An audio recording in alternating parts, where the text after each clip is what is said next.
who's attended all of the Bits-N-Bytes, which is 6 of them. Nice. I think I'll get a special, I'll give you a special prize there. No, I really will. Yes, an invitation to the next one.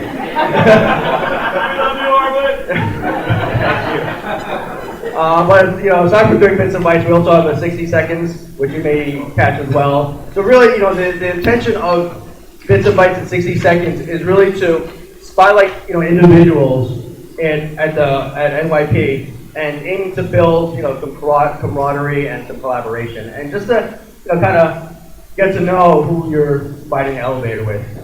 So it's I think it's a nice thing to do. Just want to make sure I'm not missing anything. So today is actually our first guest that is not in IT. So that's why it's very special to us.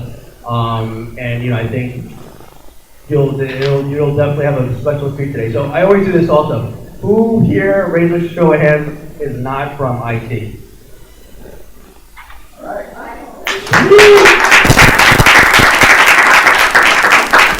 Well, guys, thanks for coming. I really hope you enjoy it because I always do this because it's it used to be a IT kind of initiative, but we're really trying to expand out there. I opened up the 38th Street because I think we're doing great things in IT and everyone ought to know. So I hope you enjoy it. So for no further ado, I want to introduce our very special guest. He's been at NYP since 2006, and since then he has a very successful career, and he is now the Chief Medical Officer of NYP. So please, big round of applause for Dr. Liebowitz!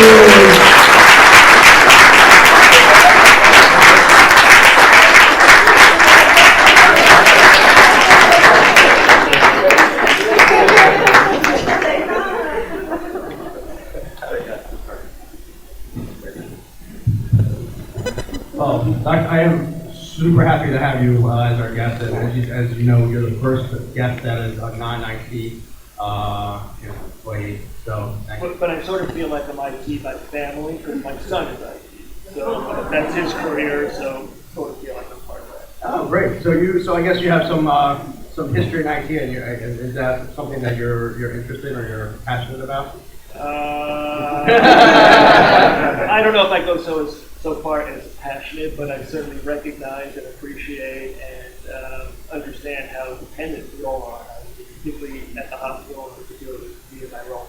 Great. So just a level, just as a baseline, can you just briefly tell us what it means to be a CIO? I'm sorry.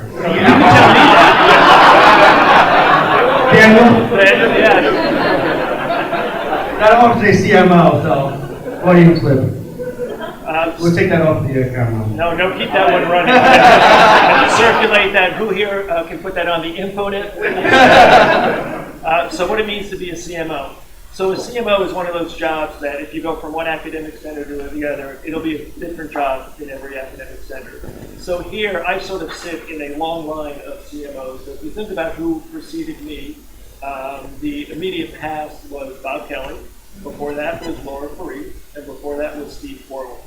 So I don't know how many of you have worked with the people who had your role before you. They're still around. It's sometimes a daunting thing to do to have to measure up to the folks who were there before you. So what do I do here as Chief Medical Officer? So there are a number of areas where I have responsibility. Ultimately, if you think about it, what I'm responsible for is the care that's delivered in the hospital and how that happens. So the service lines, which is the way we are constructing the hospital, report to me. I work with the different departments on recruitment of physicians and sometimes more importantly, retention of physicians, because there are some purple medical systems around here that are trying to steal a lot of our docs. Work a lot with program development. So right now, I think from the kickoff, one of the things that we're really focusing on is oncology cancer. So doing a lot of work there. And generally doing whatever Steve tells me he needs to do. Gotcha. Were you always into medicine? Yeah, growing up? I knew I was going to be a doctor when I was 5 years old. So and here's the reason. I grew up in Brooklyn. We lived in an apartment building, and one day these two big carton boxes came, and it was World Book Encyclopedia. There's those of you who are old enough to remember that. And so this World Book Encyclopedia, if you want to know, was the white version. And you go through it, and it got to the letter H. And in H, there was this thing called the human body. And it was these cellophane overlays on things that, started with skeleton, and then you got the organs and stuff. And I was just fascinated by that. So I always wanted to know how the body worked and why all things happened as they did. And from that point on, I said I was going to make school. Awesome. I do remember World Book, and every time I go over to someone's house, a friend's house, and I see Britannica, I'm like,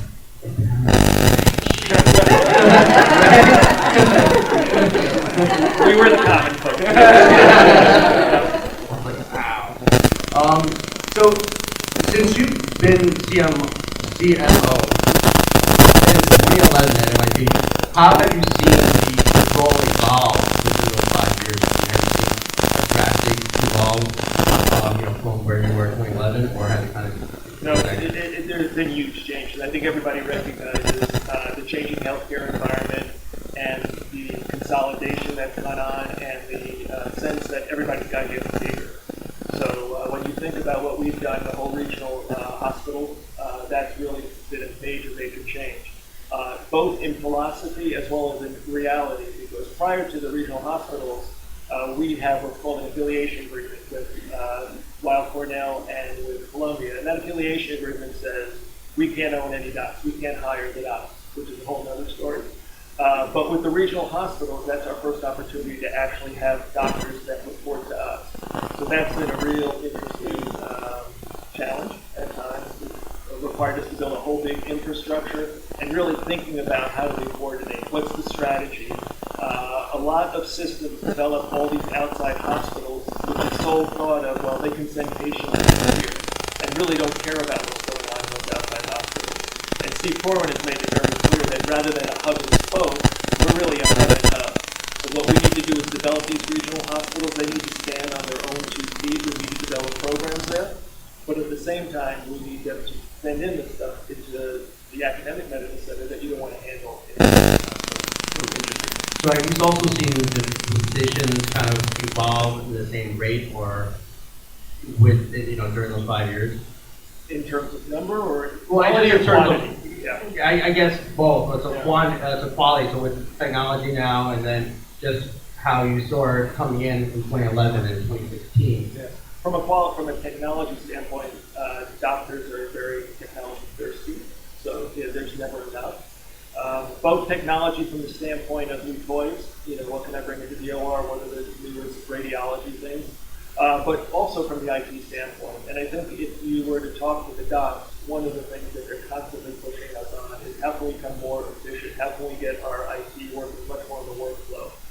They're very challenged by the fact that we have a multitude of systems, very challenged by the fact that since we have 2 schools that operate independently and 1 hospital that operates independently, that there's not alignment between the main electronic health record, which is the source of a lot of consternation. But they really look to Daniel now and our IT team to help them coordinate so that our workflow is a lot smoother. Okay.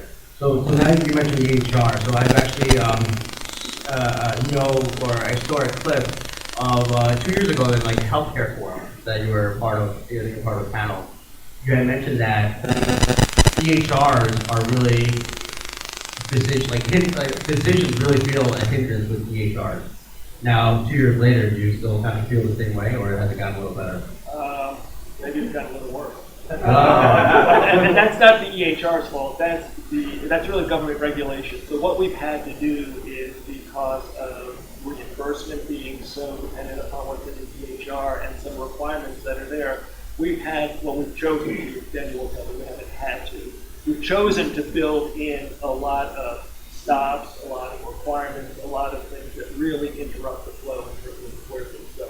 If you talk to physicians will tell you that when it was paper, it was truly a health record. It was writing what was going on. Now they see it more as a regulatory and billing mechanism than a health record. On the same note, you also, 2 years ago, you felt that there really weren't, there are hundreds of thousands of healthcare apps. Yep. Right? And you didn't really feel like there were any that kind of solving solutions? Well, I don't know about Well. that part. I think there are some apps that are great. I think that there's no overarching, there's no one size, one thing, there's no panacea, there's no magical fix.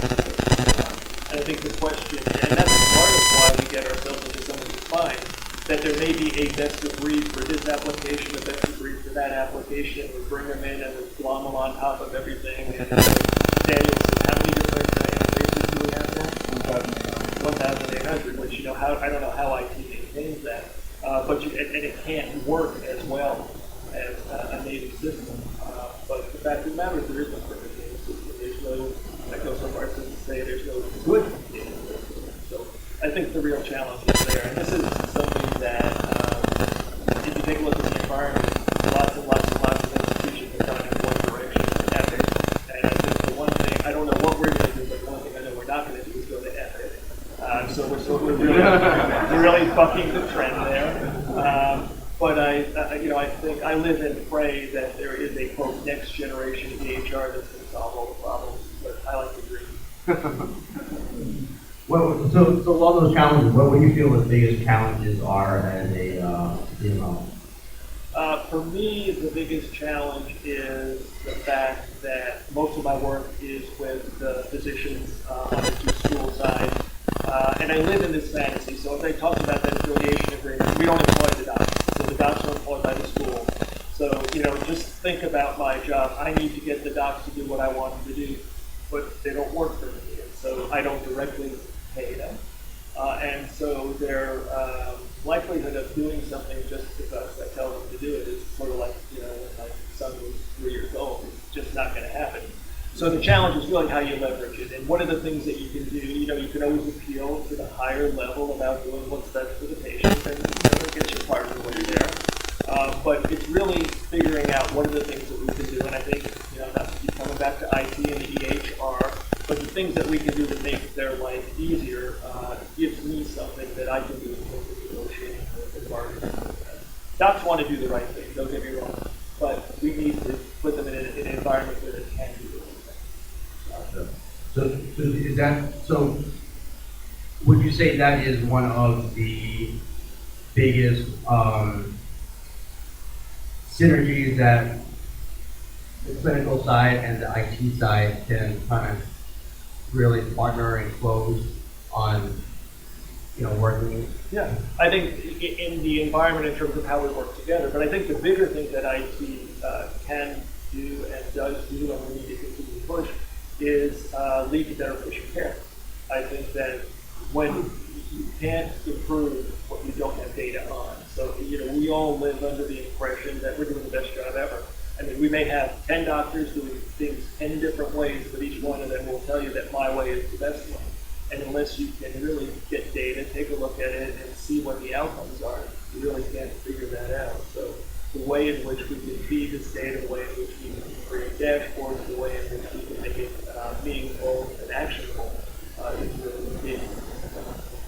So your peers, with your other peers at other hospitals, is there one institution where you feel that they're doing it really well, or that's kind of like the direction we should follow? Is there any?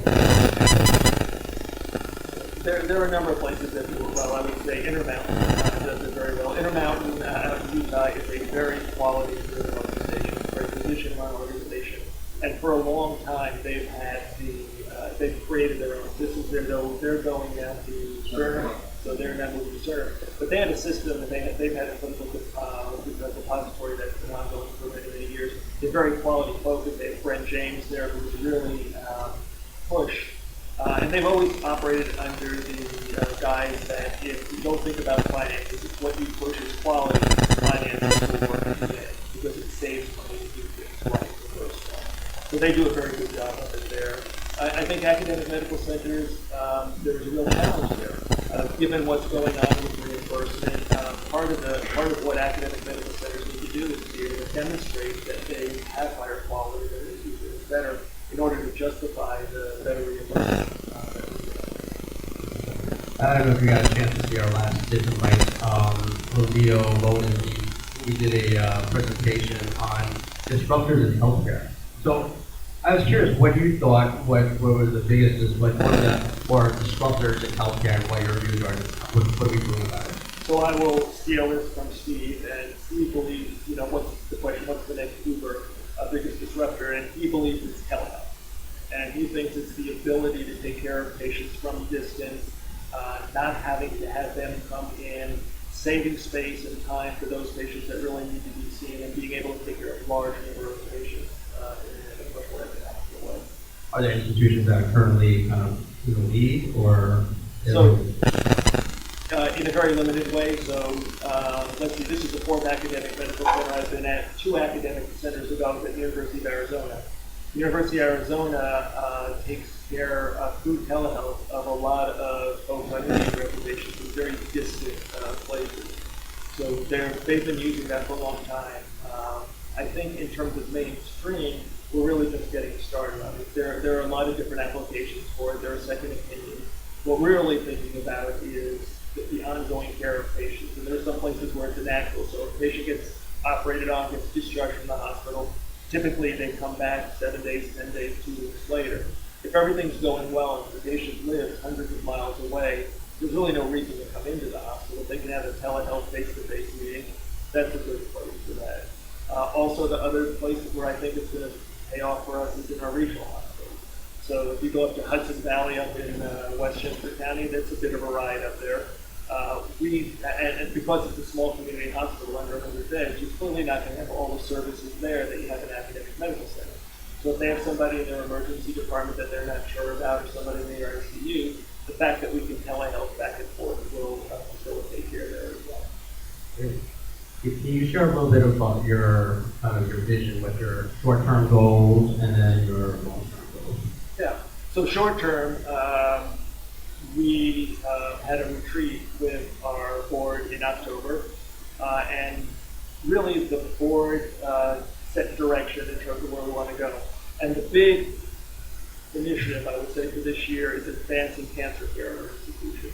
Cancer, obviously, is a very important disease to take care of for a large number of reasons. It's that between that heart disease, it goes back and forth between what's the number one killer. And every good academic center, every top-notch academic center is known for their cancer care. We suffer a little bit from our neighbor across the street at Weill Cornell, a place called Memorial Sloan Kettering.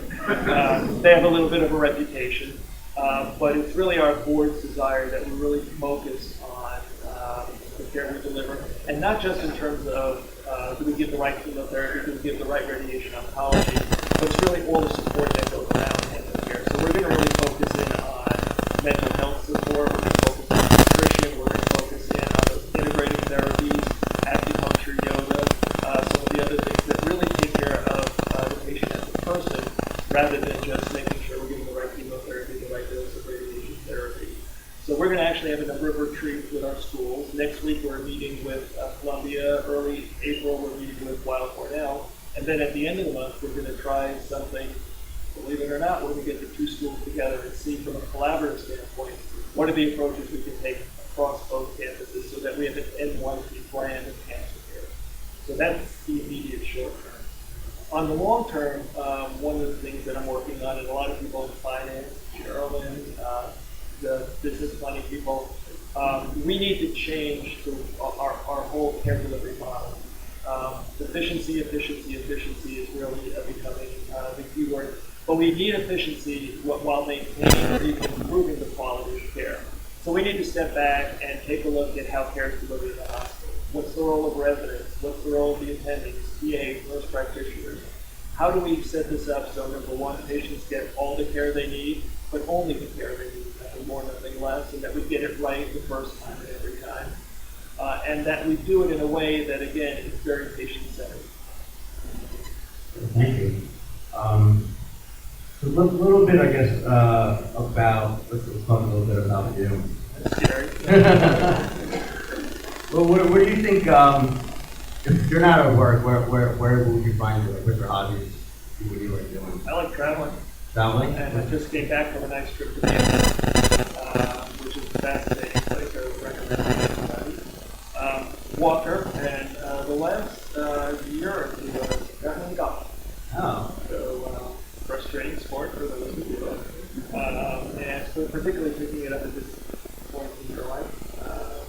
now I understand the whole concept of a good walk spoiled. People who know me, I have a hard time sitting still. I'm a rather impatient person, so this is sort of part of my attempts at, it's 4 or 5 hours out there, so I've got to slow down a little bit. Yeah, that's definitely contradictory. Your impatience playing golf. Yeah. Yep. What's your favorite sport so far? My favorite? Sports. Well, we actually belong to a course in New Jersey, so that, by definition, is my favorite course. Okay. Yeah. Great. If you were not a doctor, if you when you were 5 years old, Yeah. and you decided, or I guess you didn't decide, but you medicine wasn't in your path. What do you see yourself doing? That's a really good question, and the answer I would have is a good thing I got into medical school because I never had all that position on that. But I've been told that if I didn't do that, I should have gone to law school because I like to argue so much. And because I can be somewhat opinionated, but it's a sad thing. But I honestly don't know what I would have done. When I went, I'll date myself. I applied to med school in 1975. That was the time where it's very difficult now to get in. Everybody would say, "Well, what's your fallback plan? What are you going to do?" And I don't even talk about it. I couldn't fathom not getting into med school. So your confidence is a good thing. You didn't have a full-time. I did not have a fallback. No. I mean, in a way that's good because this would be and there's no failure. Yeah. But the interesting thing is, when I wanted to be a doctor, I thought what I'd be doing for the rest of my life would be practicing seeing patients. Well, I was a little bit wrong. So what I did find is, so I graduated, I was done training residency in 1983. And for the first couple of years when I started practicing, it was like, wow, I can't believe they're paying me to do this. I'm having so much fun. But then that, sort of what goes along with the inpatient thing is I like new challenges. I like doing different things. I like learning new things. So not that I knew all, but when it started feeling rote, when it started feeling like, okay, I know what the day is like, I know what the problems are, here's what I'm seeing, then I started getting, sort of like, okay, what else can I do? And that's when I first started getting interested in the administrative side of medicine, which was 1989, 6 years later. And I was in Massachusetts at the time, and just like now, Massachusetts and California are the 2 states that are always ahead in terms of where medicine is going. So at that point in time, HMOs were all over the place, and managed care was all over the place. So somehow I got hooked by one of the HMOs, large HMOs there to work with them and for medicine there. And so moving forward from there, with one brief escape in the middle, I just started spending more and more of my time on the administrative side, the rest of it on the practicing side. Except for a 3-year period where I ran away to rural Oregon and ran out of there. I grew up in Brooklyn, New York, town of how many million people, and moved out to a small little, anybody here know Washington, Oregon State? That's good. Everybody thinks of Oregon as green trees and parks and everything. Well, I was on the other side of the Cascades in a town that was 100 miles east of Portland. And for a while, I thought that for every mile you went east of Portland, you lost around a year of time. So I was stuck in the 1800s where I was. It was a town called The Dalles. It's the only town in the United States that actually has a "the" as part of its thing. It was a town of 9,000 people. But it was an interesting town. It was right on the Columbia River, the surfing capital of the world. So we attracted a lot of interesting people there. So this was a 90-bed hospital that had 16-bed ICU. And it was, I'll include myself, and there were a bunch of misfit doctors who were there. These were all extremely highly trained people who were ex-flight surgeons, extremely well trained, who just wanted to drop out and wanted to either windsurf or fly fish, big fly fishing capital. So people worked real hard there and played real hard there. So I worked real hard, I learned how to fly fish, I learned how to windsurf, and then after 3 years, I was just pulling my hair out saying, I gotta get out of here. And that's how I went. Have you been back to Portland? Oh yeah, Portland's a great town. Portland's one of the other cities that I grew up in. Okay, yeah, because it's like very hipster, everyone's biking. And drinking coffee. Drinking coffee, yeah. So throughout your illustrious career from, His definition, not mine.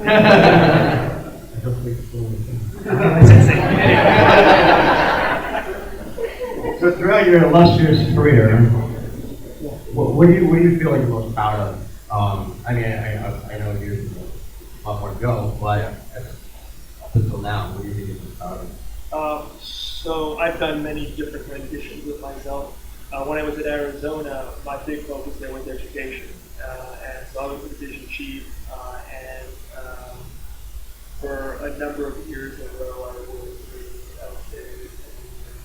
the medical school and residency. And that's the interesting thing to me of all the things that I miss in clinical medicine. And I always feel somewhat embarrassed saying this. I miss less the taking care of the patient in the room, and I miss more the teaching of students and residents and sort of the teamwork of taking care of patients in the hospital. So it is the thing in terms of when you teach, you have much more of a profound effect over time. And one of the interesting things is, so I have a daughter who lives in Arizona, and her doctor was somebody who I trained when I was there. So that's sort of one of the nice things about doing that. So yeah, I think that's probably the Great. Did you get a chance to teach that on now? Or? No. So when I first came here, I did. When I first came here, I worked up at Columbia in their ambulatory care, there. But as Daniel will tell you, the job requirements are such that there's no executive So I have this question all the time too. For budding,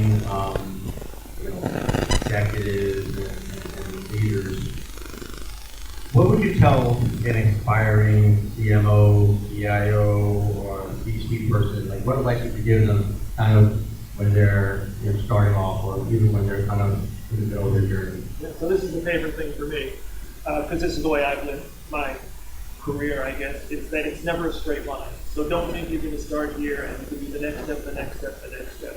I think you need to be open to opportunities that come along, and sometimes they're sideways.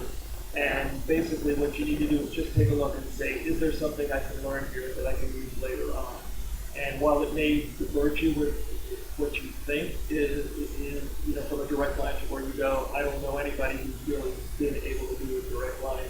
And the skills that you pick up when you move in other directions always pay off in the end. So I think you need to keep your mind open, when doors open. I'm a big believer that it's all about timing. And when something presents itself, you just can't be afraid. You just need to go for it. As long as you see something skill that you can take it go after that. And where you come into an organization, if you do right, it's nothing to do with where you end up. Take risks, and I guess you got to be good with dealing with ambiguity. Yeah, absolutely. And that's an interesting thing. Here's another pet peeve, a pet subject of mine. A lot of physicians like to go into administrative medicine. And ambiguity, when you're in administrative medicine, ambiguity you live with all the time. People go into different specialties in medicine based upon their personality. And my own personal theory, I've never seen anything published on this, the more subspecialized you get, so you can be an internist, you can be an internist who's a cardiologist, you can be an internist who's a cardiologist, and then an interventional cardiologist. The more you go down that path, the less comfortable you are with ambiguity. Because the more specialized you get, you know everything about a small area rather than a lot about a large area, but not everything. And so I think people who are in administrative roles need to be able to live with ambiguity. So that's my long way of saying people who are more primary care trained, I think, are better administrators in the long term. Is there anyone in particular or people that you kind of inspire you? Yeah, well, I think this goes into the whole mentorship kind of thing, and I think that's the other important thing. You can't make somebody be your mentor, and somebody can't decide they're going to mentor you. It's sort of an organic thing that happens. And so when I was a resident, I had my department chair was a very strong influence on me then. And kept in relationship with him. So when I was on faculty with him afterwards, then the HMO took me away, and I spent some time as a medical director. When I went out to Oregon, kept in touch with him. He eventually became dean at the University of Arizona, and he called me in Oregon and said, "Okay, have you played enough now? Are you ready to come back?" And so he's the one that brought me back, and he's now 85 years old, and he's been a constant source of somebody who I could go to.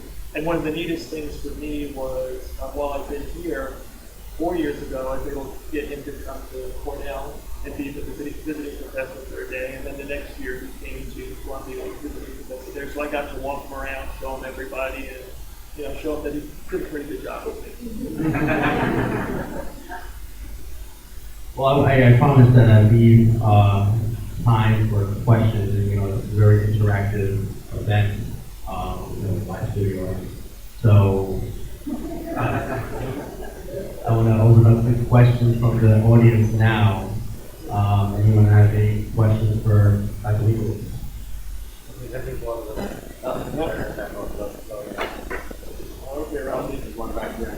Okay, I'll come up with a question, so I have to come up with something different. So you being a champion of the MTV initiative that we had a few years ago, I just want you to share some experiences and how the impact it had on the whole hospital of treatment industry. Yeah, so Making Care Better was an issue that started 2 years ago. And the idea behind Making Care Better was to create leadership teams on each of the floors that would take responsibility for everything that goes on. We're a very large institution, and you really can't manage from up above. You really need to do it where the patients are getting their care. And one of the things that we really believed was that in order to have units really function well, you need to give them local control. So what we came up with, and it was not original, we went around, we visited a number of institutions, was creating a leadership team on every unit, which consisted of a medical director, a patient care director, and then in the beginning we had a performance improvement person. And then we created all these things which Robbie played a huge role in terms of giving people some techniques in which they can optimize the care of patients. So the biggest thing that has made the biggest difference is being able to identify the care team widget. And that has been an overwhelming success. And you think about it, so what the care team widget did is it identified everybody who was taking care of a patient. So you would think that's a simple thing. Why do you need an electronic widget to do that? It's because we change nurses, we change doctors, we change PAs all the time. And how can you take care of a patient? You're a consultant coming on the floor and you want to take care of the patient Daniel over there. You need to be able to talk to who the people are who are actually taking care of them. Before we had the patient care widget, we couldn't do that. So that's enough on its own. But what the patient care widget really did was, one of the key things of patient care widget, it also had pictures of who the person was. So rather than just seeing that I'm taking care of a patient by name, you actually see my picture. So now when I go on the floor and I want to talk to patient X's nurse, I know exactly who you are. I can say, Robbie, I want to talk to you about this person. So rather than just identifying who the person was, that changed the whole relationship between everybody in the community. That really led to significantly greater teamwork. And there are similarly other things that we've done. We started interdisciplinary rounds. Before we started that, you would have everybody operating in silos. The nurses would be doing their things, the doctors would be doing their things, the social workers would be doing theirs, and there was really no communication. And so what would often happen is patients would get very mixed messages. The doctor would come in and say, you're leaving, the nurse would come in and saying, you're not, the PA would come in and saying, you're doing this test, the nurse would come in and say, what test? So you can understand that's a very frustrating thing. So when you're a patient in the hospital, there's really not a lot that you can think about other than what's happening today. And when you got 3 different stories about what was going on, it does not lead to very happy patients. So what we instituted as part of Making Care Better were these interdisciplinary rounds, which had everybody get together in one place and plan not only what was going to happen for that patient that day, but what's going to happen tomorrow, what's the course of treatment, so that everybody would be on the same page and could talk to the patient.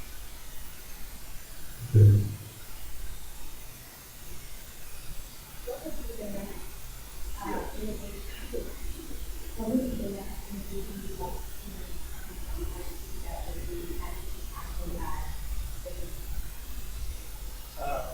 I would like to see IT develop a medication reconciliation module that works.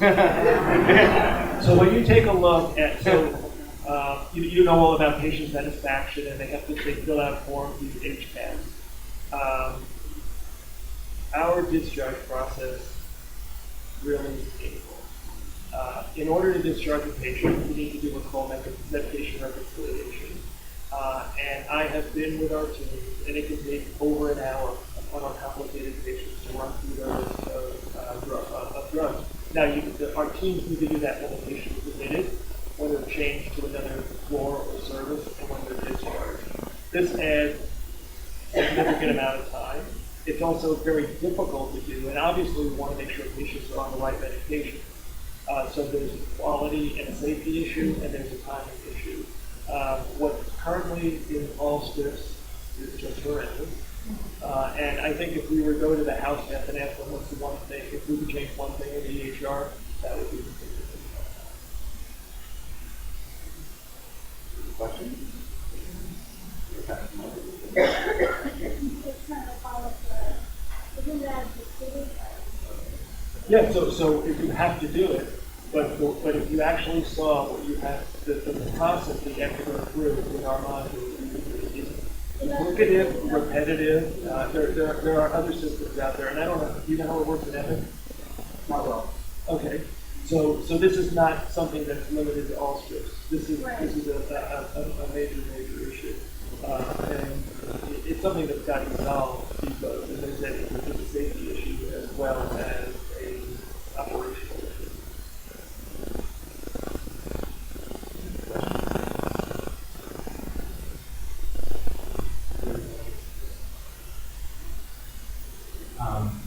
So first question, I think this past quarter, we had a photo of that up to the story.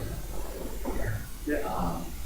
Can you talk a little bit about our experience for 5 stars and how you see that unfolding, and, you know, what the different components of that are?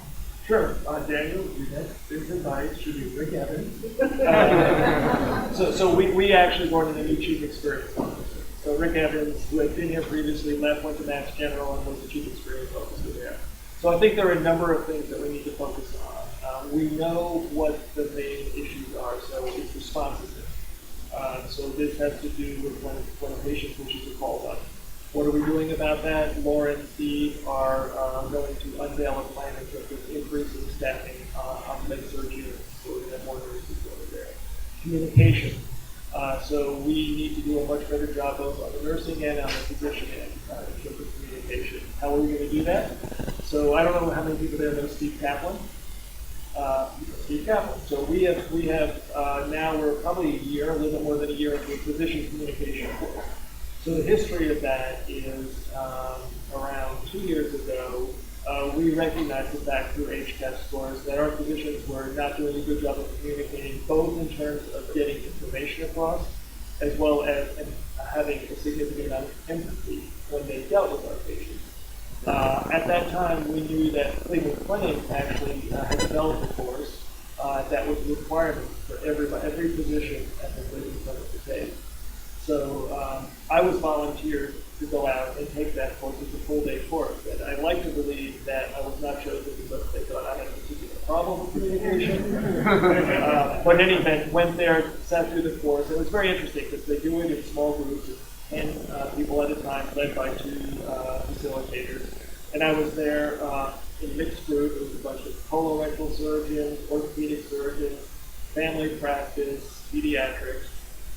And so they go through, they start by saying, why are you here? And, the pediatricians and the family medicine, we want to be able to relate to our patients much better. We want to make sure that we understand what they want, what they need. And then they get to the orthopedic surgeons, because my boss told me I had to be here.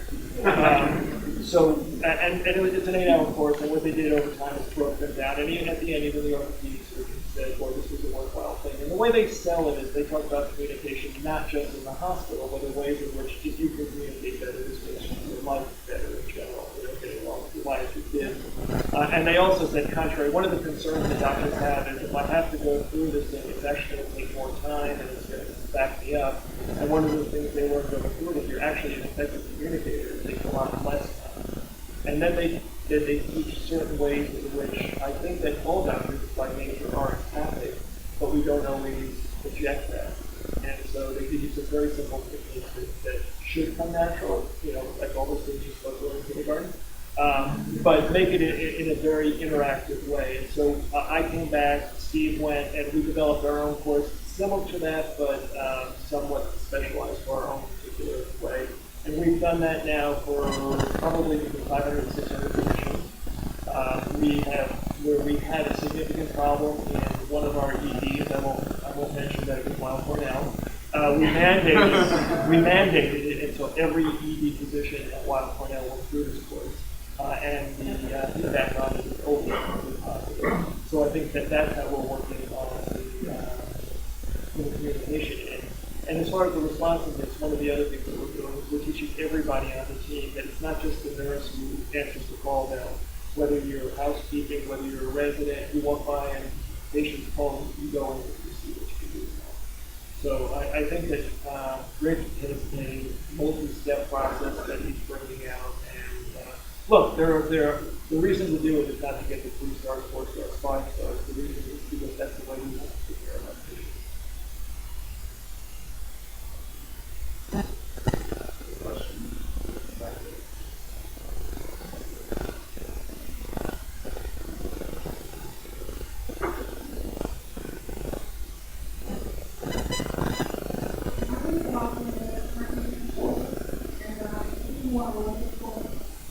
I am involved in the Hercules. Everybody's involved in the Hercules initiative, right?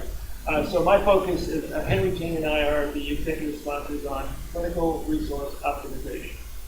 So what does that mean? That means taking a look at everything that we do and using it in the most efficient way while at the same time either maintaining or improving quality. So what are some of the examples that we can talk about? So we can talk about simple thing with the blood transfusion. There's clear literature that says, first of all, I know everybody thinks that blood transfusions are simple things. They're actually very complicated, and there are risks of blood transfusions. Not only risks in terms of getting the wrong type, but there are immune responses to it, etc. So you don't want to give people blood who don't really need blood. In the past, we've been very loose in terms of when do you decide to give somebody blood. I may think one thing, Daniel may think another thing. Bottom line is there's literature, and what the literature says is that we really, except for certain circumstances like a cardiac surgery, we really shouldn't be giving blood to people that certain hemoglobin level is less than 7. If you were to take a look at this 2-3 years ago, you would find that we only follow that criteria 10 or 20% of the time. So what we've done is, with the help of IT, we have a number that comes in, and when somebody orders a blood transfusion, and if the hemoglobin is greater than 7, there's a reminder. You can override it, but it reminds people that are there. So at this point in time, we've got our utilization up around 50%. So it's clearly not where we want it, but it's significantly better than where it was. Another thing that we focus on is x-rays. So there is a tradition, nobody knows when it got started, but if you're in the ICU, every day you need an x-ray. And there really is no rhyme or reason to it. So some patients need it, but it certainly should not be, when I was a resident in a patient unit, one of the first orders you wrote was chest x-ray and QD every day. We write blood work every day. So what we're trying to do is get people to think about when do you actually need blood work, when do you actually need x-rays. And so we're looking at the use of very highly expensive medications, so antibiotics, for example. So one of the things we're doing is we're creating an expanded stewardship program. So ways in which we can limit the use of not only expensive, not because they're expensive, but the expensive drugs can be very broad spectrum drugs. So they kill lots and lots of things. And you want to save them for patients that are resistant drugs. So resistant organs, sorry. So that's yet another way in which we can optimize care, save money, and improve the quality of what we're doing. So we're really looking at all the things that we do that have no evidence to them, and that at times can actually be injurious to patients. I have a question. You had your turn. Yeah, I know, I lied. I was actually curious. So there was an initiative for these health exchanges in, I guess, New York State, where everyone's trying to kind of collaborate and share patient data. Where are we with that? We're afraid of it. So part of the reason why we're afraid of it is so basically the problem is this: who's responsible for the data that's there? If we put data in there, we're the primary source of the data. We own the data. Even if we do everything right and it goes into an exchange and somebody gets that information from the exchange appropriately, but then inappropriately it gets out, who's liable for that?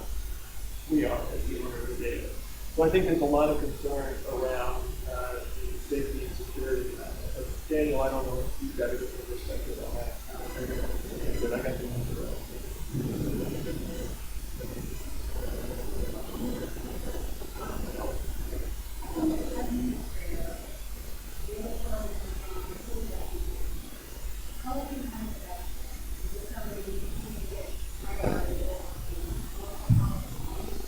Well, the good news is there is no shortage this year. I hope everybody got their flu shot. And it's peaking late this year, so the last week, 2-3 weeks, we've actually seen a lot of flu. So basically what you wind up doing is you triage. And so you take a look at who's at highest risk, and you make sure that those at highest risk are the ones who first get the flu shot. So you think about pregnant women, and you think about people with underlying malignancies, you think about the elderly, and then you work your way down. Unfortunately, you probably will not be getting flu shot if we have a shortage. But you really got to think about where you're going to get the most impact from that flu shot and who's most at risk from the mortality. People die of flu, and I think sometimes we forget that. You made reference before to the hospital kickoff, focused on mitigation oncology. Do you happen to have an idea of what we might do or change to have a major impact on accomplishing hospital goal of ranking #1? Sure. And so I'll channel Steve forward here. Nothing we do is to become #1. Everything we do is to provide the highest quality, safest patient care. And if we're successful in doing that, that will get us to be #1. So, we want to be #1 in cancer, and we want to be the #1 hospital overall. So we're starting with cancer, but again, across the board, our focus is really how do we provide the highest quality care? How do we recruit the best doctors to provide that best care? But we need to create a system around that. So great doctors can't be great doctors if we don't have the support that's there from them. We need great nursing, we need great physical therapy, we need a great infrastructure. So we need to have the best equipment, the newest equipment, and we need to be able to have the data so that we can take a look at what we're doing and we can make corrections when we need to make corrections. So it's really, #1 is the offshoot, it's sort of derivative of everything that we do to provide the highest quality and the best patient experience. So we kind of use for both patients and the work You guys hear the question? So the question is, what are the concerns about telehealth? So when you talk to troglodytes, people who are sort of, afraid of the technology, I think one of the things we'll talk about is, does it interfere with the doctor-patient relationship? So does it really sort of set people off? There is a magic of being in the room with somebody, putting hands-on and listening. I think there's a concern that you can't put hands-on, and so flat screen. And I think the answer to that is you don't use it everything. I think that my main concern would be using telehealth in inappropriate places. I think in the right place, in the right circumstance, there's very, very little downside to it. Right now, the reason why it's not taking off is that reimbursement is an issue. There really is no reimbursement issue for it. So one of the things that the first places that people are using it is when there are no reimbursement issues. So there's what's called a global fee for surgery. So the 30 days or 60 days afterwards, everything is included. So by having that video visit rather than in person, there's no issue in terms of finance. again, I think it would be inappropriate use of it rather than anything about telehealth itself. We have time for one or two more questions.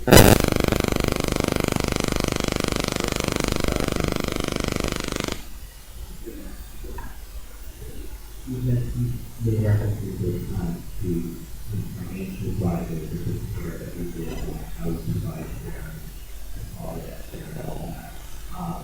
If you could wager that farm and make those financial concerns here, how do you think that you do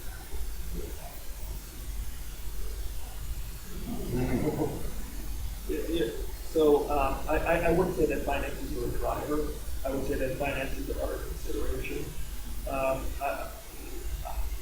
can't conceive of it not being. I mean, we can't live in there's always constrained resources, and I think that part of the concern is right now, like 18-20% of the gross domestic product.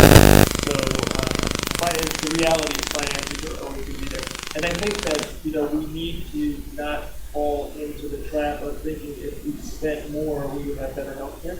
So that curve really does fall off, and so I think that to a certain extent, having financial constraints is not a terrible thing, but I think that we just need to really have medicine become like every other industry that really looks at efficiency and do it. There's a lot of wastage there.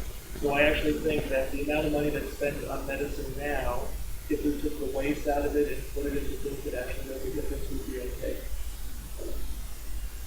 Yeah.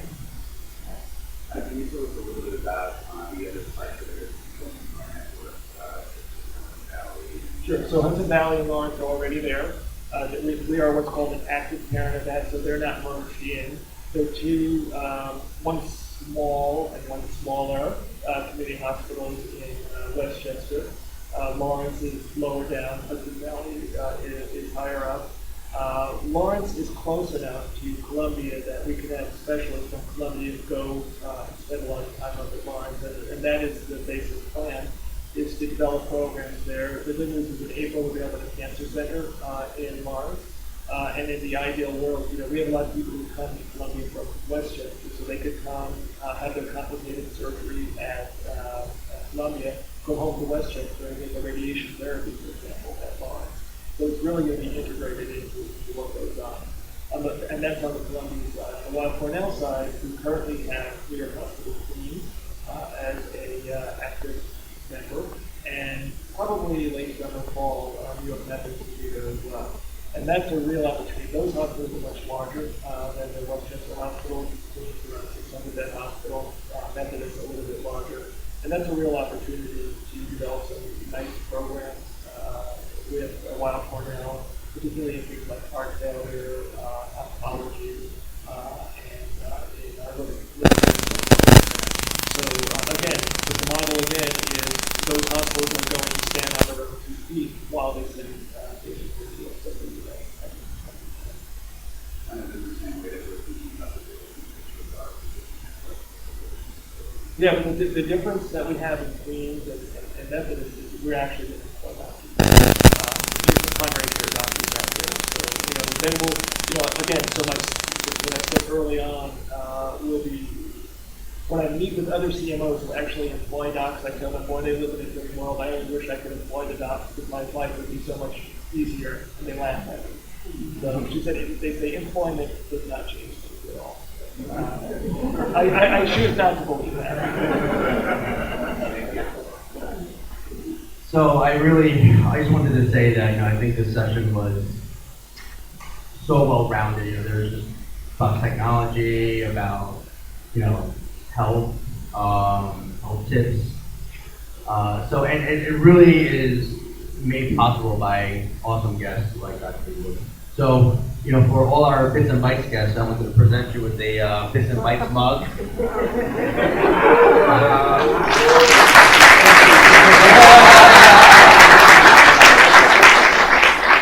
But seriously, I think every session, we're getting something new. Every session gets better and better, and it's the guests, but it's also you guys that make it great. Great questions, support from everyone, I have volunteered to help. So without you guys, without the great guests, this will never happen. So please, another round of applause for Dr. Liebowitz.